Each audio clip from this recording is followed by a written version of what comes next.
Now you really need to be aware of your fish's weight. So looking at these fish, as a generalization, their weight is very good. Some of them are a tiny little bit fat, but they're pretty good. Now, what's going on here that needs to be considered is you've got some beautiful fish here that are, a little bit on the fat side.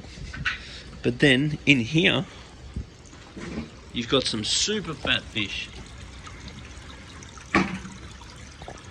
Like a cross between a fish and a golf ball. And I'm assuming that that's because when you feed them, you chuck a bit of food over to them and a fair bit of the food comes into here. And you also these might be getting fed as well.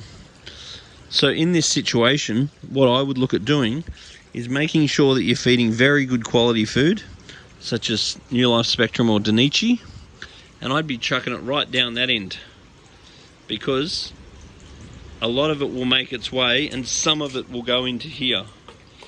Now, even if I didn't physically see it go from there to there, providing these fish are holding their weight well, then you could pretty much assume that that's the case, because nutrients from that pond obviously find their way into this pond.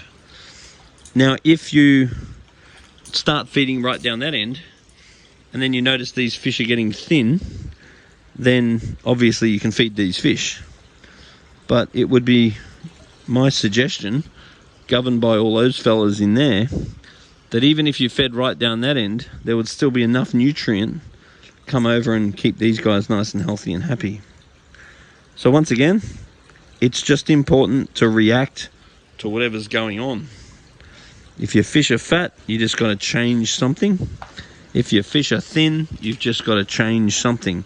And whatever you change, you got to give it a good month before you notice any difference.